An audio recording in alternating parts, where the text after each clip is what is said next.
Welcome to Five Friday Feedback Viewer Mailbag. This is where we bring a letter up and I read it and we talk about it. It's usually pretty juicy, and today is no different, right? So today's letterhead is, did I screw myself with this new car? Maybe some of you have been there. Maybe some of you are looking to get a new car. Well, this is a doozy. So let me get started. Let's get right into this one. So howdy, Fi Guys. Howdy. Reading as the viewer, obviously. For the past few months, I've been paying around $468 a month for my car loan. And on top of that, another $300 a month in insurance. Holy shit. Yowzers. That's $768 a month going towards my 2024 Toyota Camry. Come on down. An expense that's starting to be weighing a little bit heavy on me. Understandably so. I can imagine. Yeah. Yeah. I don't know what their income is. Maybe they're making 10K a month. Maybe they're rolling big. I don't know, right? But if you're writing in and it's weighing heavy on you, chances are it's soaking up a good... It's usually a situation. Yeah. We don't hear from many people that are like, hey, my life's going well. Yeah, send us some letters about that, guys. I would really love that. I might not choose it for viewer mailbag, but it would at least warm my soul. So that's good. The interest rate on this loan is about 16%, which, to be honest, feels like a punch in the gut every time I make a payment. Yeah, that whistle, perfectly timed. My parents have been incredibly kind in helping me pay the loan, with the loan payments, that is. And let's see, that only makes me feel worse about the decision I made. Okay, so they're getting a little bit of help from the family, the parents, because it's such a large burden, right? Kind parents, Boy. We love that. Definitely don't want to take advantage of them. I don't know how long this loan term is. If I was a parent, I don't think I would want to commit to helping you on your financial mistake for the next 5, 6, 7 years. I don't know. Let's continue. Yeah. There's a lot there. That 16% interest rate is crazy. That's credit card level interest rate, first off. And then spending $768 a month. His insurance is $300. Like, he's got to be like either like 18 years old or like he's getting in accidents like every 5 minutes. Like that's really high. Yeah. Like $300, that is a car payment. Mm-hmm. Like that is a car payment, right? Put down $4,000 on this car, and looking back, I wish I had used that money differently. Could have gotten a decent car with just cash, with the savings that I had saved. Something reliable that wouldn't have come as a burden of a loan. In the moment, I feel like I had no choice. Oftentimes when you feel like you have no choice, you need to give it at least 24 hours. Really step back, look at it from a third person perspective. Because usually if the walls are closing in, you're probably missing something. Or you're going to make a bad decision because you're now under distress. So what I would always do is have a plan of action before you even walk into that freaking dealership. Because how many of us, we maybe, let's lower the stakes substantially. I know exactly where you're going, and I love this analogy. Let's lower the stakes. If you walk into Target right now and you say, I have a budget of $100, you have a plan, and you walk inside there and you see those new tablecloths or new Le Creuset set or whatever BS my wife decides to come home with today. And you walk in, you see that, and you're like, I need that. And now you see the sale over it, like sale ending tomorrow. Now all the decisions are pointing you towards, I need to make this decision right now, or I'm going to lose this Le Creuset set or whatever it is. If you don't have a plan, you're going to fall to your emotions. If you fall to your emotions, most likely you're going to make a bad financial decision. It's like going to the grocery store hungry. Did I go the direction that I thought I was? Yeah, 100%. 100%. That's exactly where. Yeah, you got to go in with a plan and stick to your plan. Right? Stick to your plan. If you don't like what you're hearing, walk away. Yep. Walk away. There are times where I will go to Costco and like, you go in through the front and you're supposed to do the food court last. But if I'm hungry, I'm going to walk through the checkout line and I'm going to go eat first. And then I'm going to go walk. Cause I know if I don't, I'm going to leave Costco with a bunch of BS.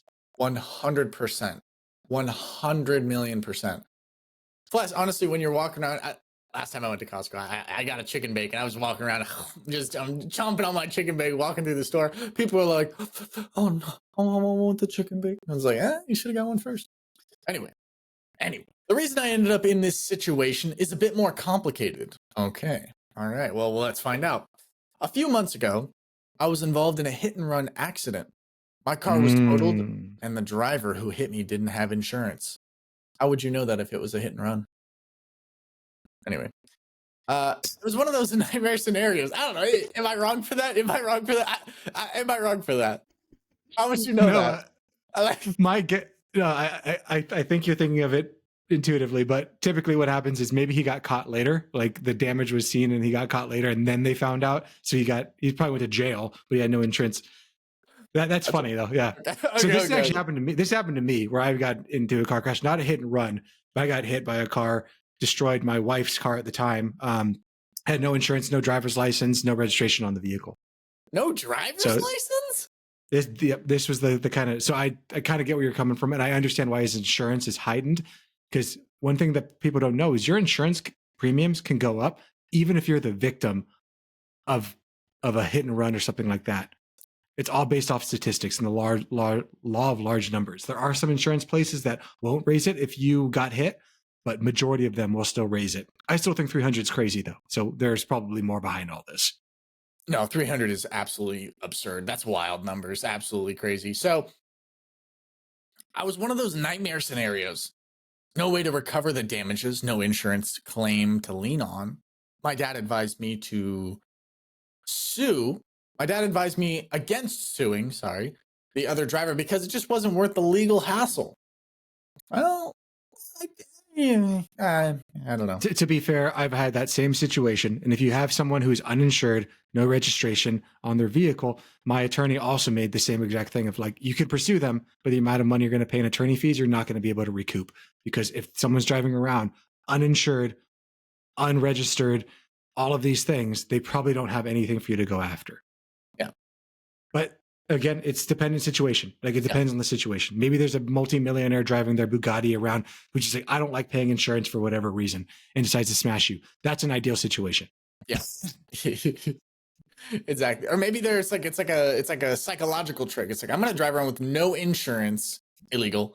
And that way, if I do get into a crash, they don't think I have anything because I'm so poor.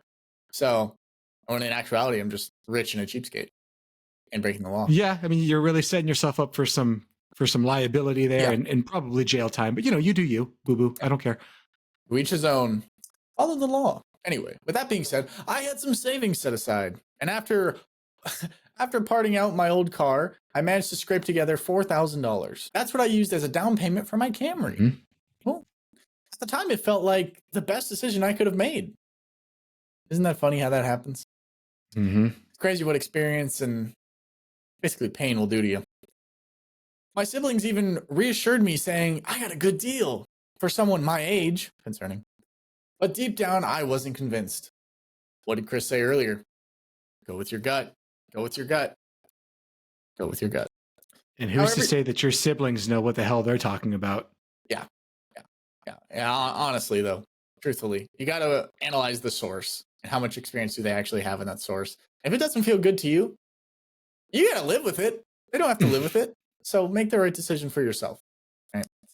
Now, every time I make that $468 and no cents payment, I think about what else I could have done with that money.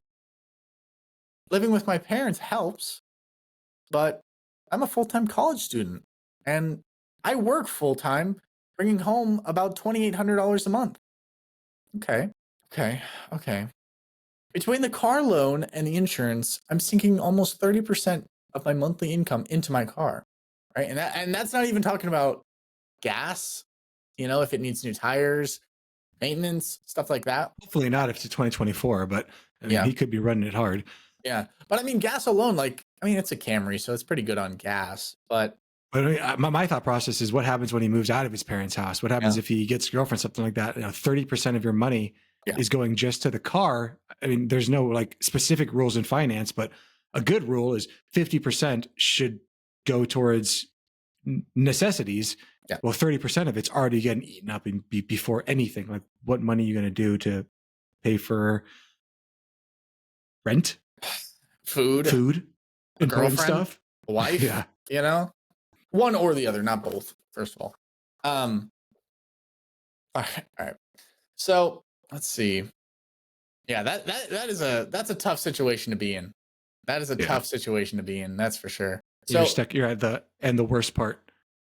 yeah. So living with your parents help, but like they said, full-time college student, they're bringing home $2,800 a month. Between the car loan and the insurance, I'm sinking almost 30% of my income into my car. And that's the worst part. That's not the worst part. The loan lasts 72 months. Holy shit. Okay. Jinkies. That's 6 years of being tied to these payments. 6 years of the interest eating away at my hard-earned money, and 6 years of suffering. That's not the worst part. No, I'm just kidding. We do have another. we do have another part that is quite brutal. I might add, it is quite brutal. So you can't forget these car companies. You know, they're not giving it to you for 0% interest. Most of them. Some of them do, like a Tesla, but some of them do. Most of them don't. Interest rate on this puppy.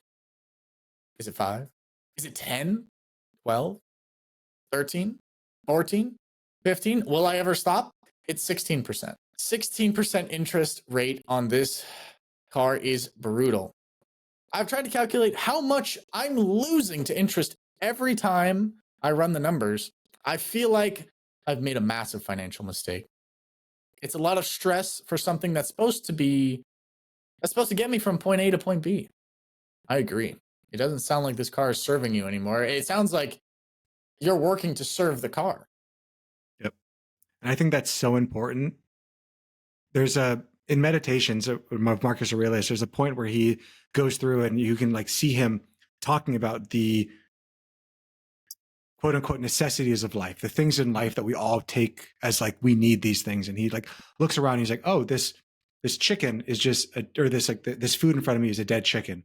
You know, that the house is just a bundle of bricks. You know, all of these things are just the amalgamation of whatever makes them. And he's exactly right in saying the vehicle, its main purpose is to get you from A to B. Doesn't mean you to be MC flexing everywhere you go in the car. If you can, that's wonderful. But the car's main purpose is to get you from point A to point B. And so many people forget that.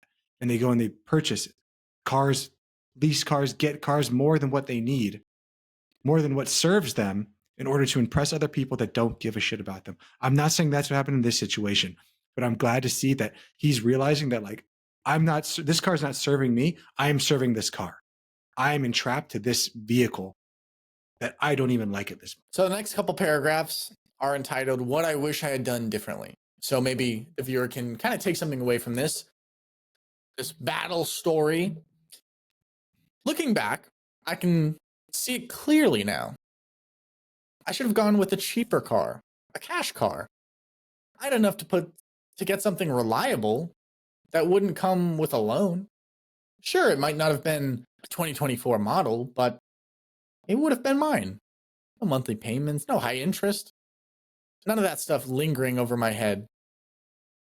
My savings could have stayed intact. And I wouldn't be constantly calculating how much of my paycheck is going into this car. I've talked a lot with my siblings about this, and while I still think I got a decent deal for my age, I can't help but feel like I got ripped off. Yes, the car's nice. Yeah, I'm young, and building credit is important, but is it worth it? I'm not so sure. At this point, I'm trying to focus on what's next. I started exploring ways to refinance my loan to bring down the interest rate, or possibly sell the car to get out from underneath the payments. It's not easy, but I'm learning. If nothing else, this experience has taught me a lot about money, choices, and the impact of rushing big decisions. I'm hoping that by sharing my story, someone else might think twice before jumping into a car loan like I did. The stress isn't worth it. Stress isn't worth it, and there's always other options. From 6 years of payments, feels like a trap. Wish I'd bought a car without the financial gap. Boy, 6 years at 16% interest rate for a 2024 Toyota Camry. I hope he at least got the limited package. Oh man, that's brutal. That's brutal. One thing that kind of cracked me up just a little bit was the older sibling saying that you got a good deal for your age. It's like, thanks for nothing. That means absolutely nothing. right? It doesn't matter if it's a good deal or not if it's not a good fit, Mm-hmm. right?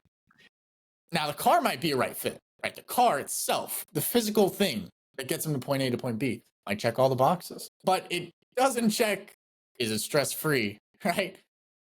Can I afford it, right? Is this a good long term strategy? Because let's be honest, like, okay, after the 6 years, car's paid off.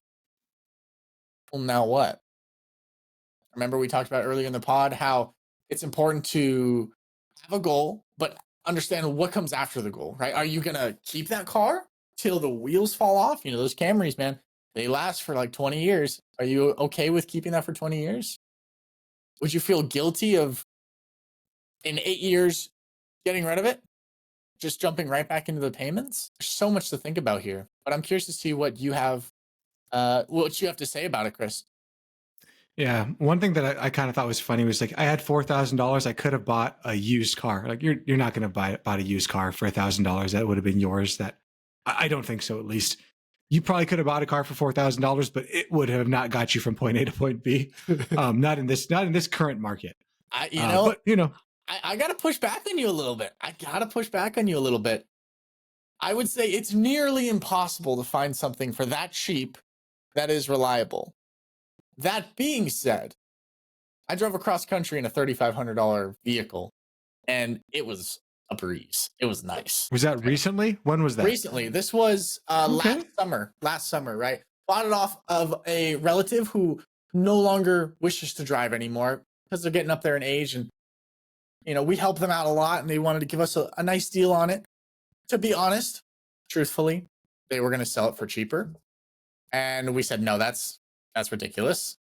We'll give it to you for this price. And that's all that they wanted. That's all they're like, no, they didn't want us to, they're like, that's too much, right? I definitely recommend buying something from old people. They take care of their cars. They get those oil changes done. And sometimes you can find great deals. $4,000, like Chris said.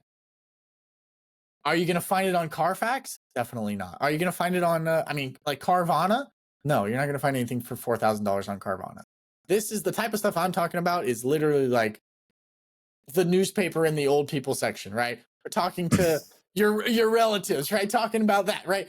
For $4,000, you're not, like Chris said, you're not going to find anything for $4,000. But you can go make a deal happen. It depends on how you want to, How much work are you going to put into finding and sourcing this deal? Exactly. Which, I mean, hey, if you look at it as like the time value of money, that could be freaking worth it to put in all that time to not be stuck with a 16% loan for the next 6 years. Yeah. And $768 a month, right? So maybe that's worth it to you. I mean, kind of is, having a car with no payments is nice. Speaking from experience. But yeah, what else do you have on it? I mean, that loan, that 16% of loan is brutal.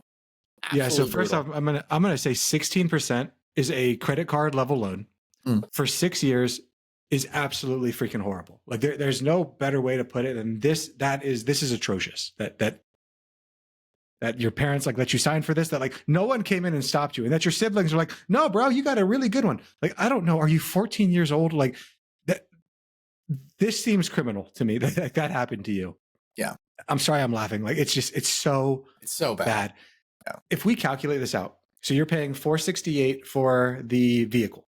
Yeah. You're paying $400 for the insurance for 72 months. Yeah. Right? That's $55,000 going to this vehicle over the next 6 years. Yeah.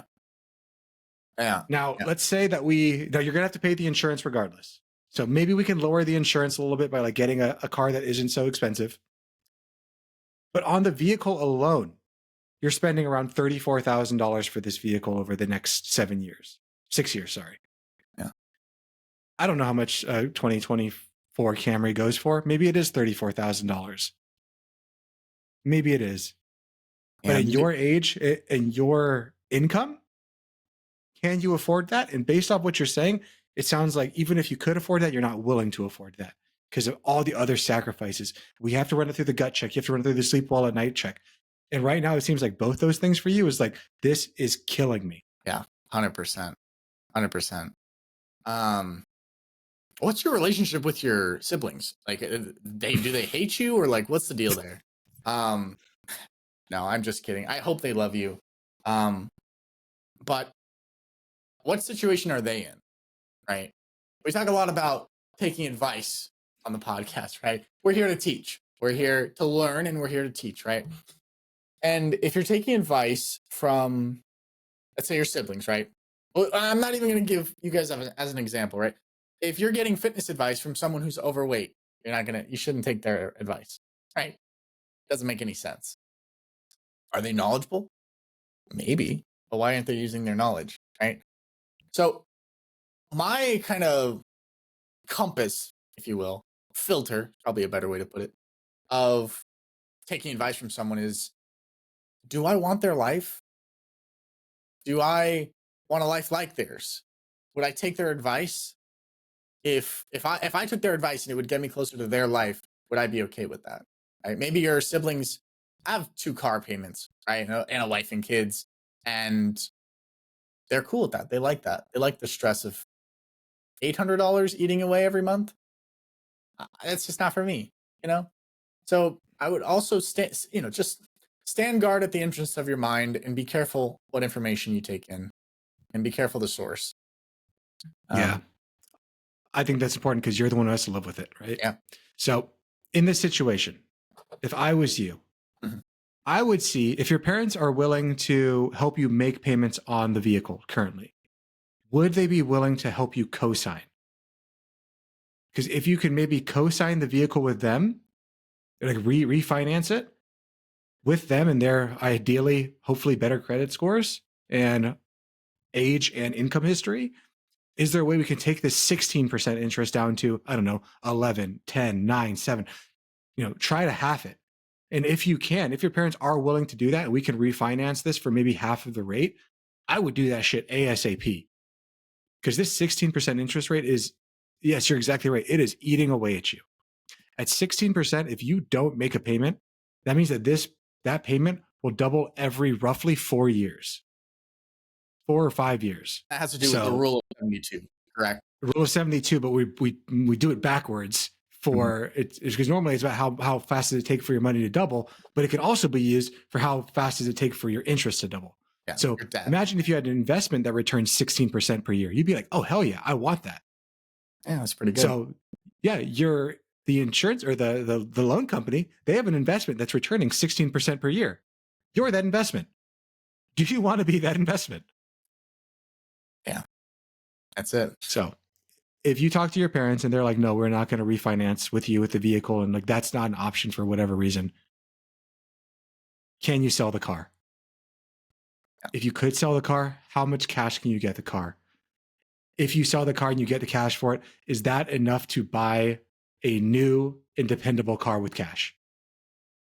Because if we get rid of this new car, let's just think about this for a second. And we get a car that's maybe not as dependable. It's not a 2024 Camry. I get that. Great car. We get a car that's maybe a bit of a POS. But if you get stuck now with an old car, your family is still around. You still live with them in their household. They can come pick you up. You can borrow a car from them. You have Uber. You have all of these other things that you have the options to do that if you stick to this and you were out on your own, maybe we'd be in a different situation where like we really need a dependable car because if something goes wrong, like I'm done.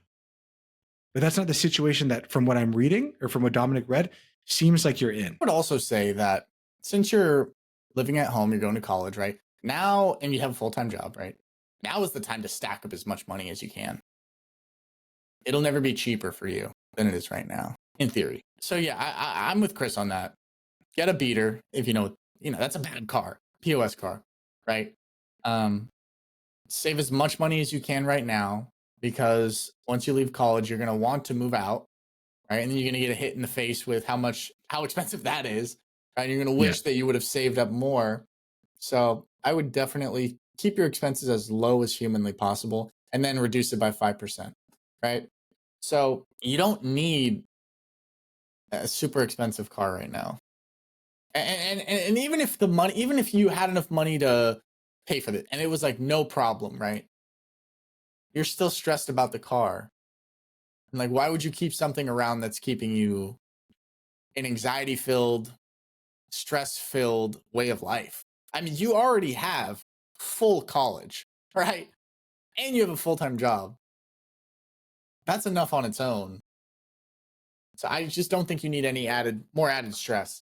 I don't know. Maybe you're a masochist. I don't know.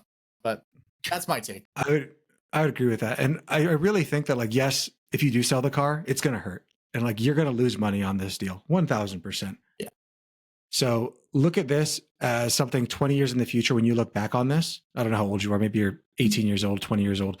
When you're 40 years old, 38 years old, when you look back at this, you'll be like, thank God I went through that. Because now I know to never put myself in that situation. And how lucky are you that you get to have it at this point in your life, when you still have parents that you could depend on, when you still have a roof over your head, when you're not trying to care for kids and a spouse and all these other things. So learn from this mistake. It is okay to be wrong. It is not okay to stay wrong. You can make mistakes at any point in life, but we need to learn from them, fix it, and don't do it again. This is your moment to learn more about financial literacy, to make sure you don't put yourself into this situation, to maybe learn that while people may have the best of intentions when giving you recommendations, they might not know for themselves. And even if they do know it for themselves, they're not the ones that have to live with that. So this is all moments that you get to learn from to not make this mistake again. So try to look at it as a blessing as much as you possibly can. Rewire the perspective. I know it's going to be hard. Yes, this sucks. Objectively, it sucks. You got hit. All these things were not your fault. But it is up to you to choose how you decide to react to them. You can't change what happened. You can only change how you show up. 100%. With that being said, best of luck. This video podcast is sponsored by Monzon Wealth. The content in this podcast is for informational purposes only and should not be considered financial advice. We do not endorse specific products or services. Past performance does not guarantee future results. The opinions expressed are those of the host and guests, not the podcast sponsor. It is crucial to consult with a qualified financial advisor or professional who can provide advice tailored to your specific needs before making any financial decisions, investments, or taking any other actions. If you are seeking specified help, you can reach out to Chris at monzonwealth.com.